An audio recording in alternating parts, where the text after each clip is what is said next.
Here we have one of the first super shoes that might even make you faster, like no cap. Today we're breaking down exactly why this is considered the best version yet, and stick around to the end of this video because you'll figure out if this $250 race day shoe is worth it or if it's just another hype cycle. Now, at the end of this video or sometime in the middle, I have a comparison you don't want to miss. Have you ever unboxed a shoe and you knew it's for something serious?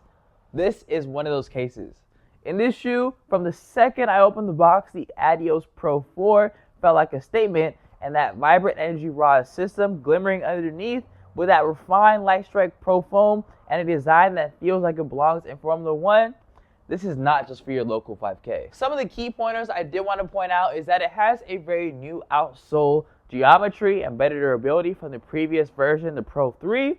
It is slightly lighter than the upper of the Pro 3 and also has a very strong heel lockdown despite minimal padding. But wait until you see how this stacks up against the Nike Alpha Fly 3, and trust me, it is coming.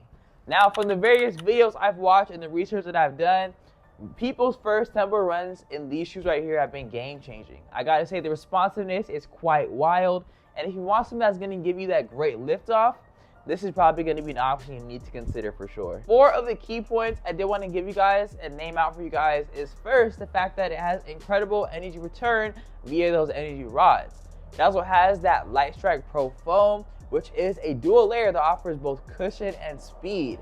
It is also super stable at even higher paces, especially those corners. And then last but not least, I do want to name that this is best for race pace and above. And I definitely probably would recommend for those casual or recovery runs. Coming up, I'll tell you who shouldn't go ahead and get this sneaker right here. And also, I'm going to tell you an area where it underperforms. Now, in this section, I'm going to go ahead and talk about the overall comfort and fit. And I've got to say, I've worn quite a few of carbon-plated sneakers. And this is one where it doesn't actually feel like you're stepping on like the knife's edge. And I got to say, Adidas has fixed that. And within this, it just isn't fast. It is very wearable. As you guys can see, this colorway is kind of crazy. I'm not gonna lie. There is a bunch of other calmer colorways, but with that being said, they do have a lot of colorways to pick from. So if you do want to go ahead and check them out, go ahead and make sure to check out the links in the description, but after you finish watching this video.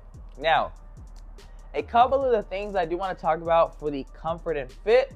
I do want to say it does fit true to size. I got my size 11 and it did fit pretty well. I'm not gonna lie, and considering the whole upper situation and even the heel tab, everything just fit in nice, and it was not too crunched or either too like loose and like too like big. Now, another thing I do want to say is it is very breathable and it has a more structured fit for sure. You're very planted, and it is also just better overall than the Pro 3 in that category. Now, the last point, the third point I do want to tell you guys about is that there is a slight break-in period, and that is not obviously for me. I haven't ran into the shoe whatsoever. I literally just caught the other day, about 2 days ago.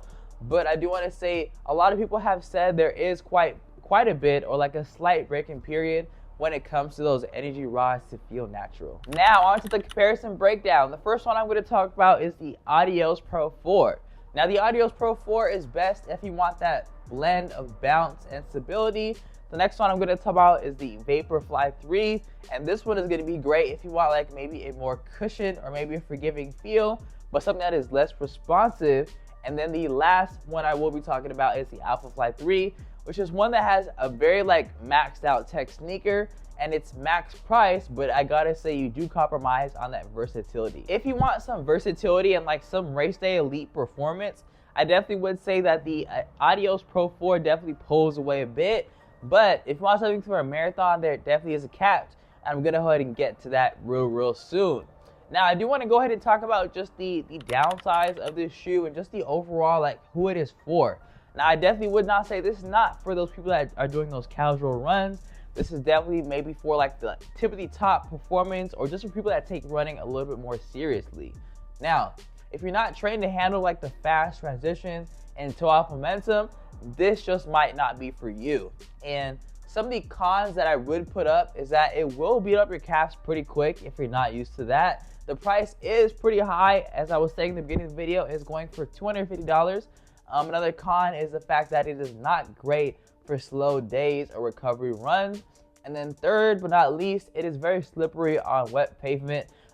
It kind of has like the same kind of like continental type of traction as the Evo SL. At least that's what I've heard. You can see it's very smooth, very slick. But don't get me wrong, if you're running in perfect conditions, you're gonna get no problems. I just wouldn't really consider it in maybe more of like a wet condition or something that's not really perfect conditions. But I do want to say who this is best for is those advanced runners, and it also is good for the race day events. Maybe if you're going for a 5K to even like a half marathon. And then I also do want to say it is best for people that have a high cadence and for those forefront strikers. Now here are my overall thoughts on the durability and also the long term. Now in terms of durability for this sneaker right here, I do want to say the outsole traction is solid even on light gravel. The energy rods don't flatten out too quickly, and then also the upper is fragile, and I would definitely say though to avoid the rough trails. If you are a performance runner, I definitely would say the Adios Pro 4 is definitely one for you. And now also if you are curious and have the cash for it, I would just say why not just go ahead and give it a try, and just let me know your thoughts in the comments down below of how it went. But if you're looking for maybe like an everyday runner that is just maybe good for maybe a casual scenario or maybe something that just happens to be fast, I probably would seek some other options if I'm being honest with you. But I probably would go with, off the top of my head, probably the Boston 12 or the SO for that maybe casual everyday shoe. Now a quick little recap checklist of what I went over of some of the pros and cons. It has a very lightweight feel. It does have that elite level propulsion, and also it is race tested, and it has a very nice foam with it and a plate combo. Some of the cons I did want to name is that it is pricey, and it also is just not very versatile for everyday wear. So is the Adios Pro 4 worth it?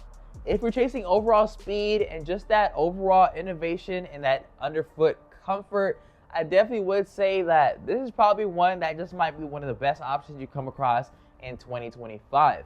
Now, if you have any experience in these right here, or basically just any other race day shoes or similar options, go ahead and leave that down below in the comment section. And don't forget to hit that like button and subscribe to the channel if you do want some more reviews just like this, or if you're just new to this whole channel. But for now, if you like these deep dives and these reviews, I definitely recommend you check this playlist where you have much more in-depth looks at different sneakers. I'll see you in that one.